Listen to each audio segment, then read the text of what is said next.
We are about 24 hours away from the board voting at Disney, and we're going to find out what's happening.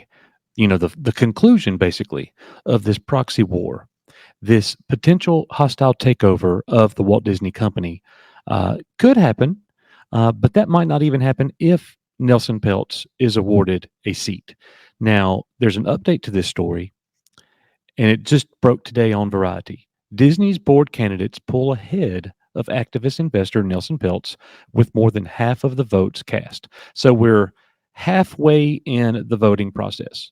Now, the rest of the votes got to come in tomorrow. So this is a big alert for those people who are wanting to have changes at Disney.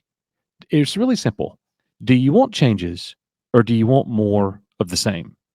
If you want more of the same, then, reelect, vote for the 12 people that's already been sitting on the board. If you want an agent of change, then there's only one logical choice before you, and that's going to be Nelson Peltz. So, what is going to happen? The future of Disney basically hangs in the balance. Does this mean that there's no hope because we're over half of the votes are in? No, it does not mean that there's no hope. It's not like it's a blowout or anything like that. But Variety reports here Disney and CEO Bob Iger have pulled into the lead for each of their 12 board candidates to win re-election, with activist investor Nelson Peltz trailing, after more than half of shareholder votes have been cast ahead of the Mouse House's April 3rd annual meeting. And this is a report according to the Wall Street Journal. Two of Disney's institutional investors, BlackRock and Rowe Price, are supporting the company's slate of directors, which includes Iger, per the Journal, citing anonymous sources.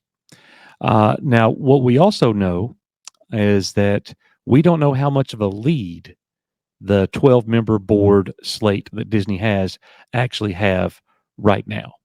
Apparently, 20% of the shares voted as of last week. Well, now we're a little bit over half. Peltz had been leading the race to replace incumbent Disney board member Maria Elena, but it appears now that that is no longer the case.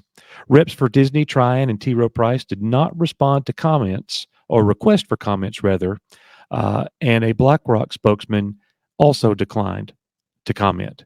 Disney's 2024 annual meeting of shareholders will be held virtually tomorrow, April 3rd, beginning at 10 a.m. Pacific time. Eligible shareholders have been able to cast their votes prior to the meeting online, via mail, or by telephone. Shareholders may vote at the meeting, but Disney says it strongly encourages them to do so by 11:59. Now, a report came out last night, indicating that Disney is spending $70 million on a campaign to reelect the 12 people that are current board members, to do away with or to defeat the activist investor Nelson Peltz. So, what does this mean? There's a war going on, and the war will end tomorrow.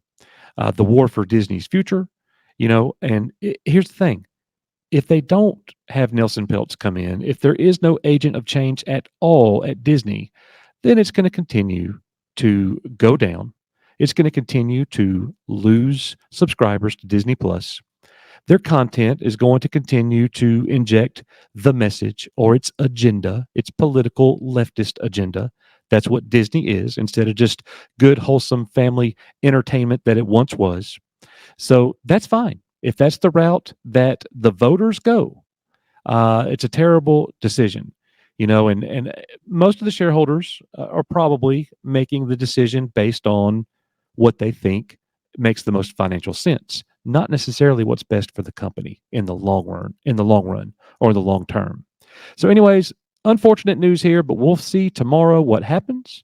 Thanks for being here on this one. Let me know in the comments what you think about how Nelson Peltz is currently losing. See you guys on the next one.